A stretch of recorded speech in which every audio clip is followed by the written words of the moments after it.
Well, hi, everybody. Welcome back. Who knew I could get inside this studio again? I hope you guys are doing great. This episode is titled Forgiveness. Forgiveness is a superpower. Forgiveness is something that we all need sometimes and something that we can all give sometimes. It's also one of the hardest things to give away sometimes. We practice things around forgiveness all the time in school.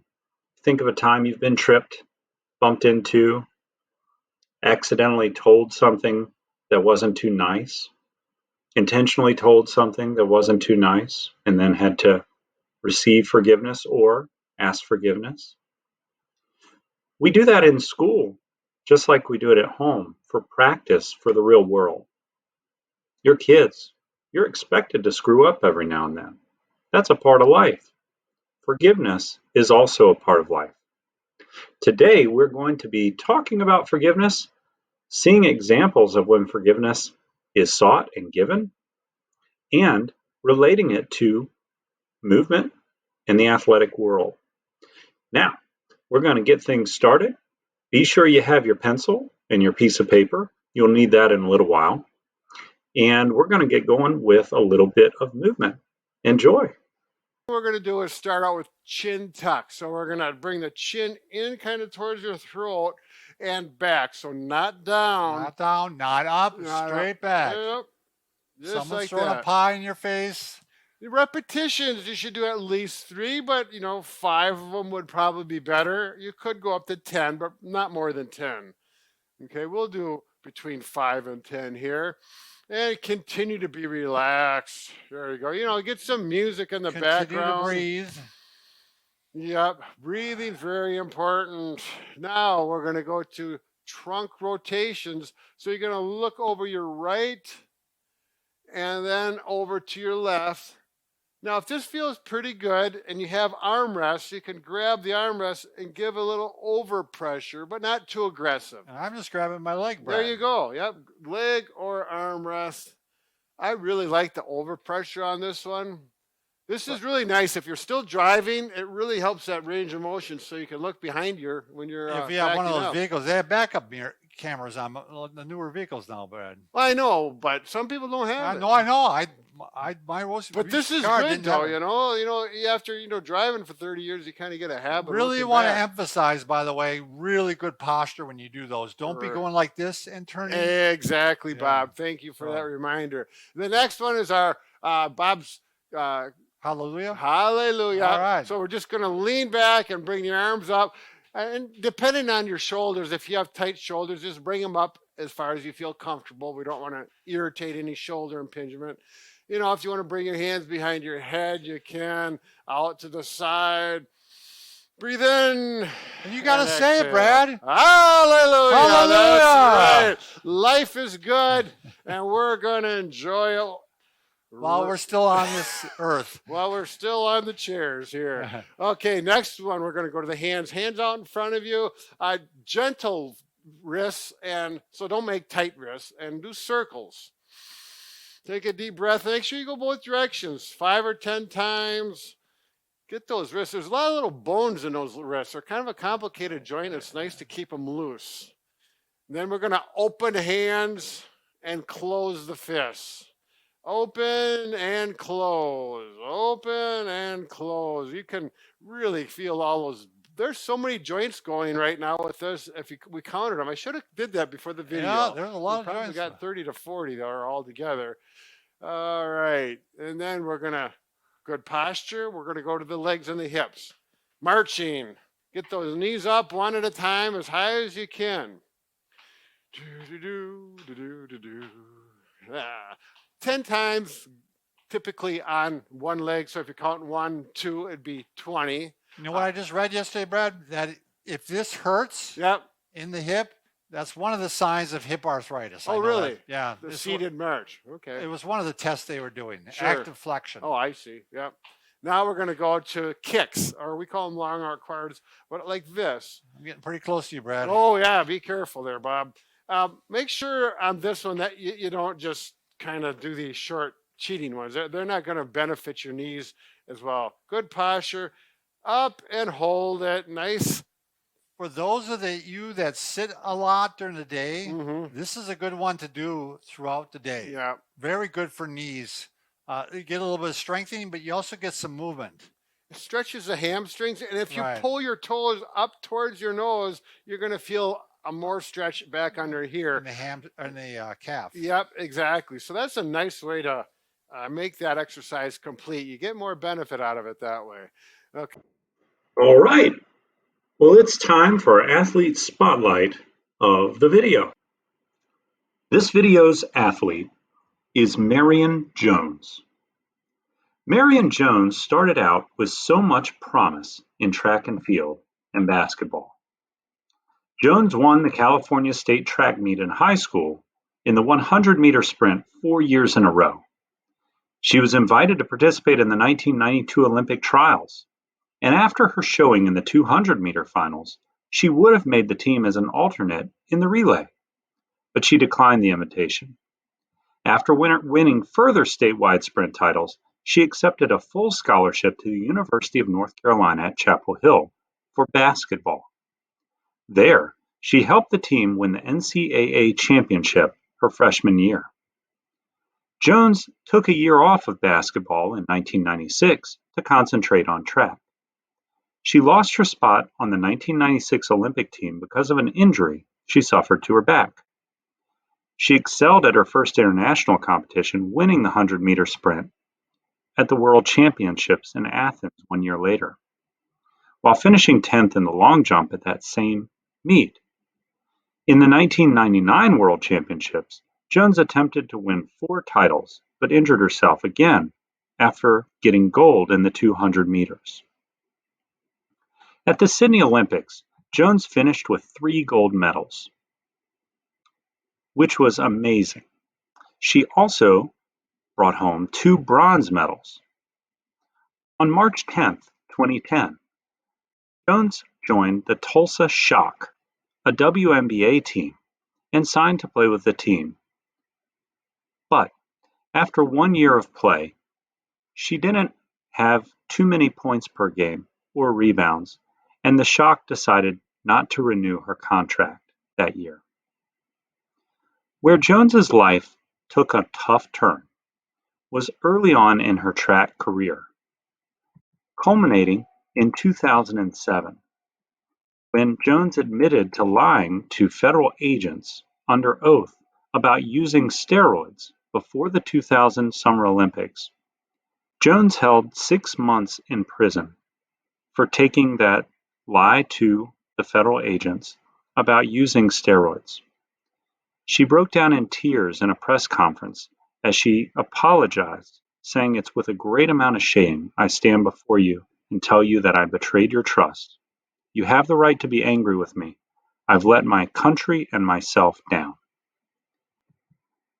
Marion Jones was an athlete who saw great highs, worked very, very hard, but also came to a point in her life where she needed forgiveness and sought out that forgiveness by telling everyone whom she had hurt that she had done wrong and asking them to consider forgiving her.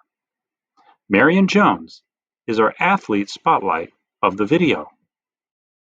All right, now it's time for us to draw a picture. Pull out that piece of paper and that pencil. We're going to get started drawing a new picture today. I have my piece of paper out. I'm going to go ahead and ask your forgiveness for my not straight lines, but I think you'll see the picture will turn out okay anyway. Well, let's start with one of the 2 hardest lines in this whole drawing. We're going to draw this line. If you try and make it kind of look like this, that'd be awesome. It's a big wavy line across the top. Starts a little high, goes down a little bit, then back up to the highest point, and then down with a little bump in it, then kind of straight up off to the right. Good. Now here's probably the second hardest line. We'll see. There we go. This line You're going to start, if you so like, on either end of it. I started mine up where the first line we draw comes down to a little notch. And I drew a down line, down sideways, and then around and over and through. You can start on the other end too. But you want to connect this line to your first line up there at the top, right about where it is. Now at this point, if you know what we're drawing, I'm impressed. All right, next line, here we go. We're going to draw a little add-on to the bottom there. It can be a little squared off like that one, or it can be rounded off. Either way works just fine. Good. Now just below that one, you guessed it, we're going to do another one. Just like that. We'll put that line around, cross. Then we'll do it one more time down here. We're kind of edging off, going around. Good job. Okay, now, next to that line you just drew, we're going to draw sort of a little circle there. Mine, the lines cross over like that.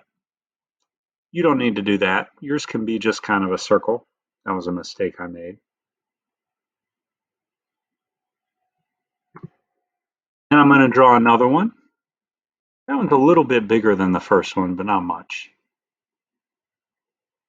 Wonder if you can tell what we're drawing yet. Okay, I'm going to draw a third one. Got that one a little bit smaller than the second one. And I'm going to do one more here, but I'm not going to close it off. That one I'm going to make a little U shape, just like that. Good. Now I'm going to add a bottom line there and cap off where I left it open before on that little U shape. Maybe you can tell what this is now. I'm going to draw a little line going up. You can make yours reach all the way across, or you can go just where it is there. Be creative. It's your drawing. Now I'm going to add another one, matching on this side. I hope you see now that it's two hands shaking. This is two people shaking hands. And then we've got the bottom part of their wrist drawn right there.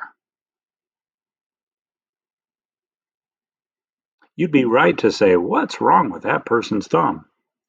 It's not that person's fault, it's the artist's fault. Maybe yours looks better.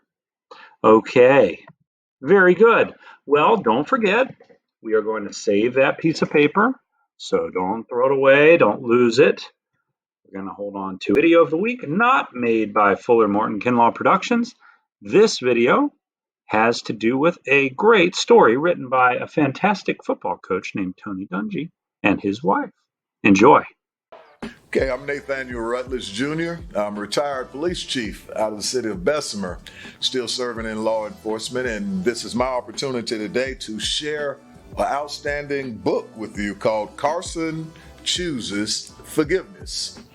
This particular book is illustrated by Guy Wallach and written by Tony and Lauren Dungy.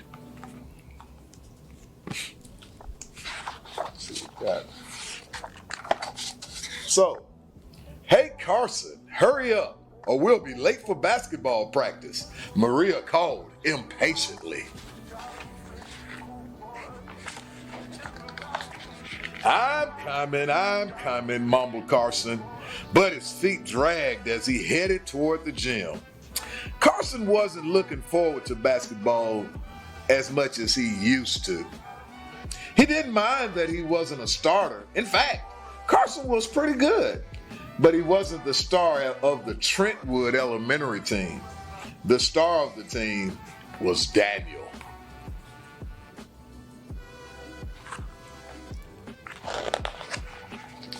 Daniel was the best at everything: running, shooting, dribbling, and he knew it. In the gym, Daniel was dribbling circles around a frustrated looking Kiko. Yeah, he was pretty good.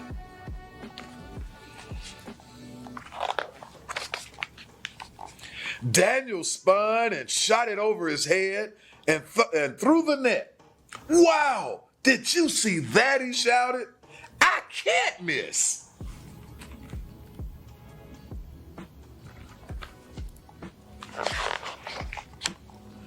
Nice shot, said Coach Tony, grinning. Now let's work on some drills before you start signing autographs. Coach Lauren began assigning partners for the drill.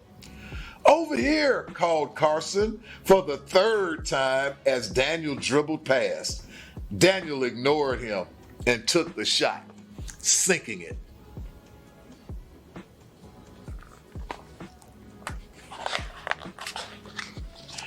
Maria looked over from her passing drill with Jaden. Why didn't you pass to Carson?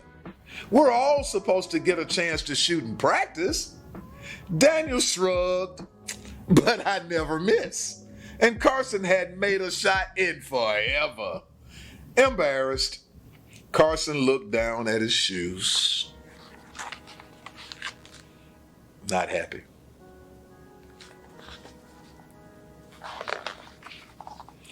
A sharp whistle made them all jump. Coach Tony stood behind Carson looking stern. Daniel, I heard what you said about Carson. That kind of attitude is not okay. We're supposed to encourage our teammates. Daniel nodded.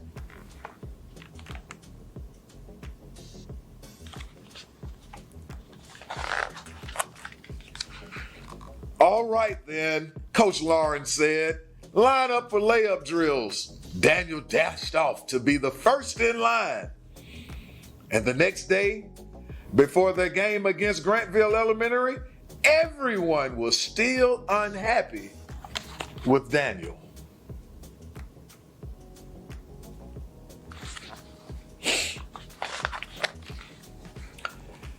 How can I get better if I never get the chance to shoot? Complained Carson. If he doesn't want to be a part of a team, then let's show him what it's like, Austin said, and everybody nodded. Austin won the tip-off, and Kiko charged down the court with the ball, closely followed by a Grantville player. Across the court, Daniel waved his arm. Kiko looked the other direction to Vanessa. I'm open, shouted Daniel, but Kiko tried passing the ball to Vanessa.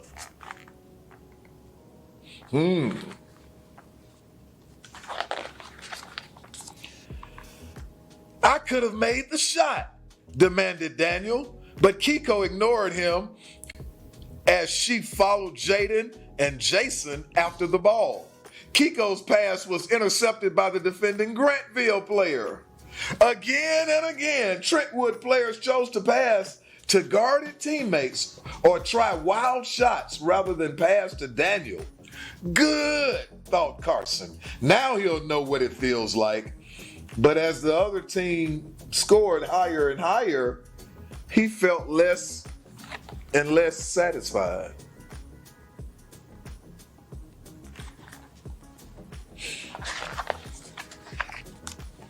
At halftime, they were behind by 24 points. Who wants to tell us what's going on? Said Coach Tony. Several of the players shot looks at Daniel. Daniel? Asked Coach Lauren.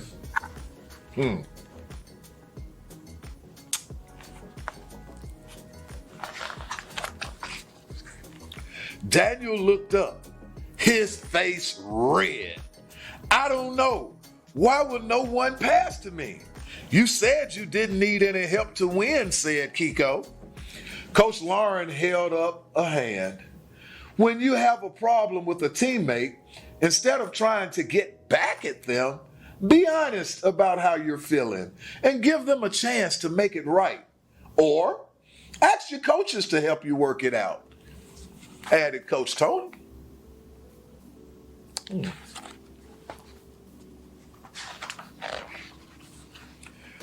Daniel, Coach Tony said gently, do you see how your attitude has hurt your team? Daniel nodded, looking down. I'm sorry. I wasn't a better teammate, he said with a small voice. Coach Lauren looked around. Anger will weaken the whole team, and it won't make anything better. The only way to move on from your anger is to forgive each other. Yeah.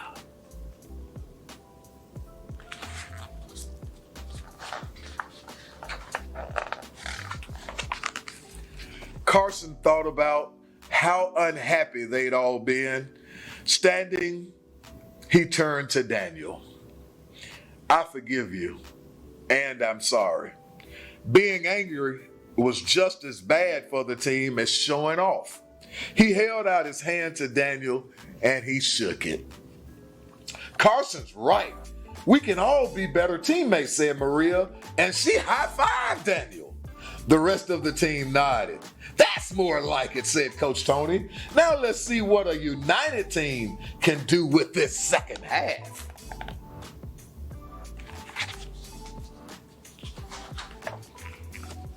Yeah, shouted the players, and they started for the court. Hey, Carson, Daniel said, that jump shot looked pretty good. Want to try it again? Get open, and I'll get the ball to you.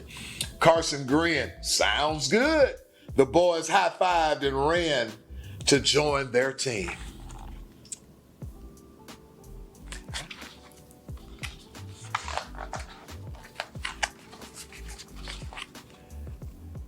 And that's how we end this. Everybody played together, joined the team, all is one. Right. Now let's watch the story of Marion Jones. A little different type of story for our types of episodes. So what is so attractive about Marion Jones? Is it her striking personal beauty? Or her now famous smile? Or even her personal charm? Is it her ability to outperform others in the athletic field? It is all of these things, but above all, it is her self-confidence. Not many athletes can win 3 gold and 2 bronze medals at an Olympic Games. Marion did so at the 2000 Sydney Games, becoming the international athlete of that year.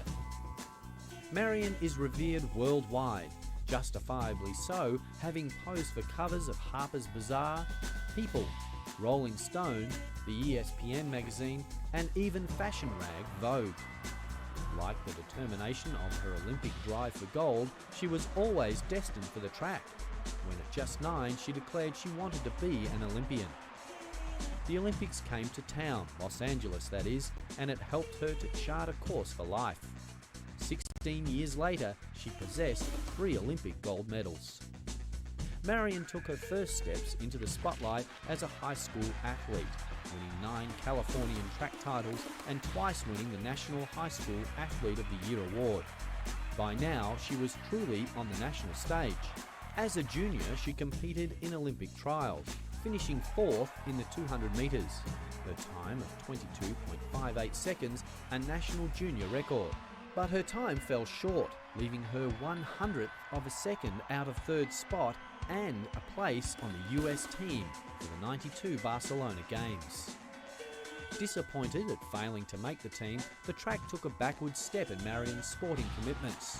When she went on to college at the University of North Carolina, it was in basketball that she made her greatest sporting impact. Cemented at point guard, she helped the Tar Heels go 33-2 and win a coveted NCAA championship. She came back to track full-time in the 1997 season, winning the 100 metres at the World Championships and running on the US team that won the 4x100 relay in an American record. The following year, Marion was the track and field athlete of the year, winning 35 of 36 events to finish the year ranked number 1 in the world in the 100, 200 and the long jump. Only two other athletes, Carl Lewis and Poland's Irina Swińska, had ever been ranked number one in 3 events. Good afternoon, everyone. I'm Marion Jones-Thompson, and I'm here today because I have something very important to tell you, my fans, my friends, and my family. Over the many years of my life as an athlete in the sport of track and field, you have been fiercely loyal and supportive towards me. Even more loyal and supportive than words can declare has been my family, and especially my dear mother, who stands by my side today.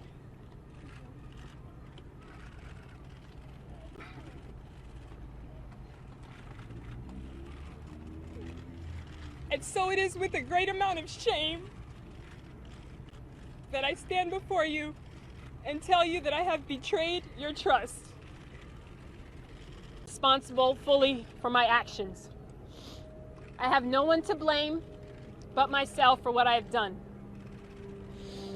To you, my fans, including my young supporters, the United States Track and Field Association, my closest friends, my attorneys, and the most classy family a person could ever hope for, namely my mother, my husband, my children,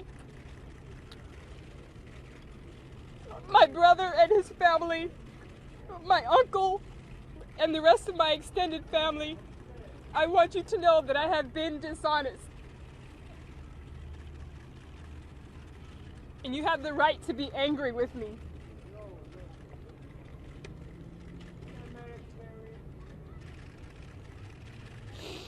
I have let them down, I have let my country down, and I have let myself down.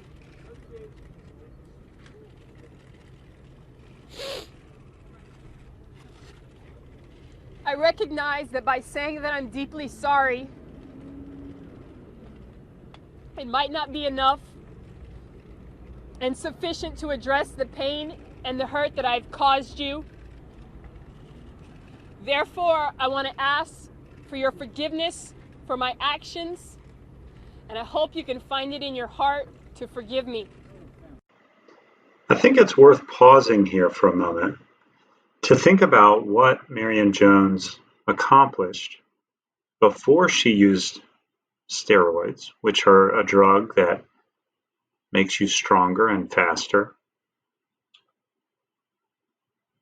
Think about all the work that she put in to build her talent. And then she went to this type of drug to give her just a little more than her competition in terms of strength and speed. And she lived with that knowledge that she had cheated for a lot of years. This moment that you just saw was profound in her life and her family's life, because it was a moment where she asked everyone she had broken the trust of to find it in their heart to forgive her. This is a big example of an athlete who reconciled herself with the truth. All right, now it's time for us to add to our picture. Go ahead and pull your piece of paper out. Maybe it looks something like that.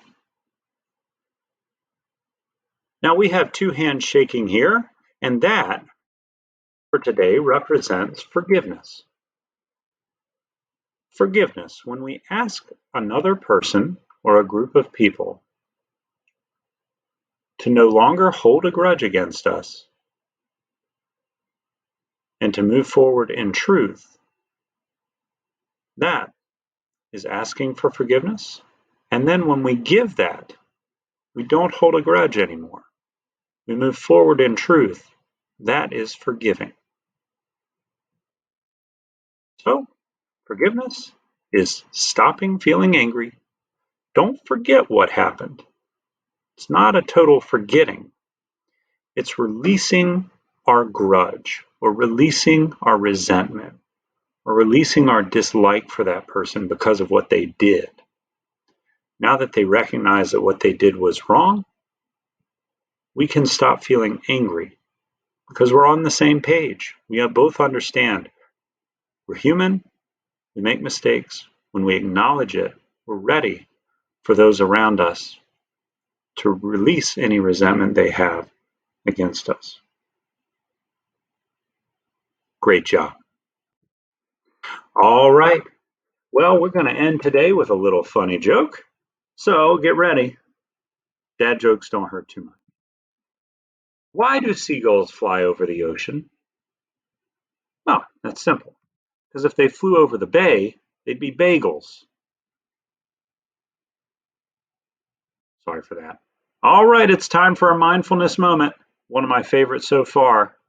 Relax and enjoy.